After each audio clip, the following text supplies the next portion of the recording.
God's in control. How many of you have said that? I have. I've said it so many times. God's in control. But you know what that is today? That is paramount to saying, therefore, I don't have to do anything because God's in control. God works through us. I'm also tired of hearing defeatists who say that America is lost, that there is no redemption for America, that we might as well just give up. You know, I'm reading this book. It's really a very good book, and I think two of the people that are real students of a great man in history, Winston Churchill, are Nick Papanicolaou and Rick Joyner.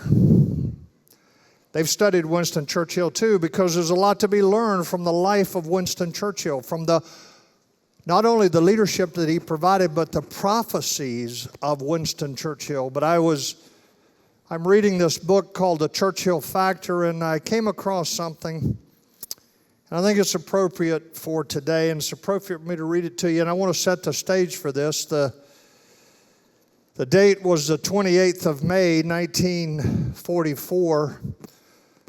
Belgium had surrendered, Holland had surrendered, France was almost ready to fall. The Germans had bypassed the Maginot Line, had made a major armor thrust down through the Ardennes forest, which everybody assumed was impenetrable by tanks. The Germans were outrunning the French to the capital city of Paris. But most importantly, somewhere between 250,000 and 300,000 British troops, the British Expeditionary Force, had been pushed all the way to a port city called Dunkirk. And they were in the process of trying to evacuate not only the British, but the other Allied forces there, the French and the Poles. And there was a meeting going on in the House of Commons. Churchill had been prime minister for 3 weeks. It was part of a coalition government.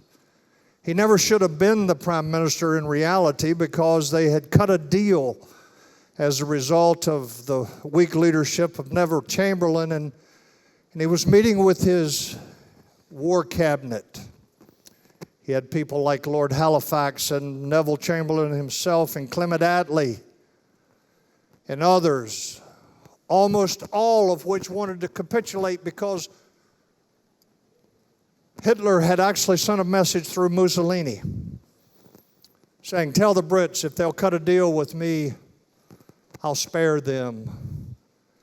And all these weak-kneed people wanted to cut a deal with Hitler, except Churchill.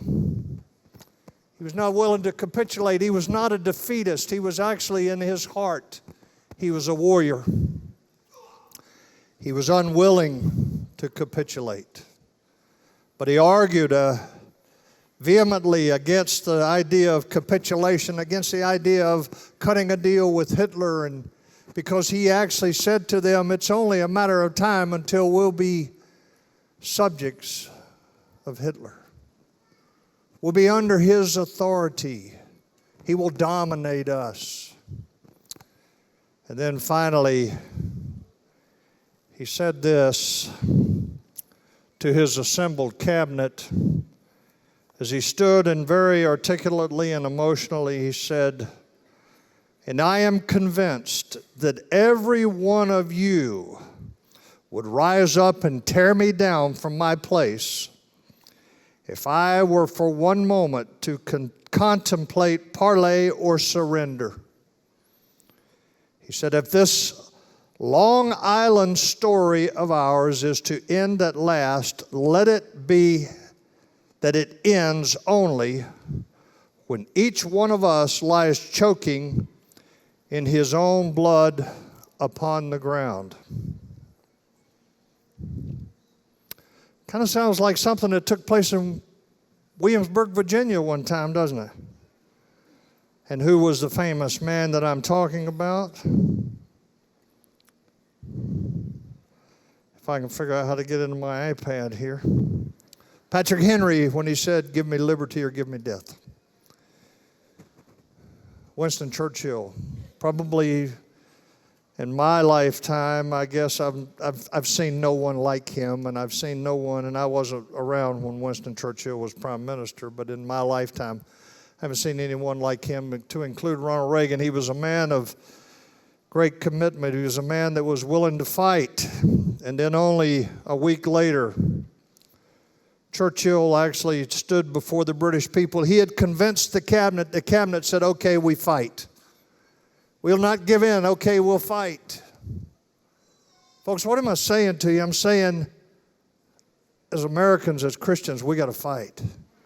Get off this defeatist attitude that so many in this country have, so many in the church, that there's nothing we can do. That's what Churchill was faced with. But then he made his famous speech to the British people only 1 week after his cabinet had agreed not to cut a deal with Hitler, but to stand and fight. He made the famous speech that we all know about, and in my best, which is poor at best, British accent, I will tell you what he said as part of this that we all remember. He said, "We shall fight them on the end. We shall fight them in France. We shall fight them on the seas and the oceans. We shall defend our island, whatever the cost may be. We shall fight on the beaches. We shall fight on the landing grounds. We shall fight in the fields and the streets, and we shall fight in the hills. But we shall never surrender."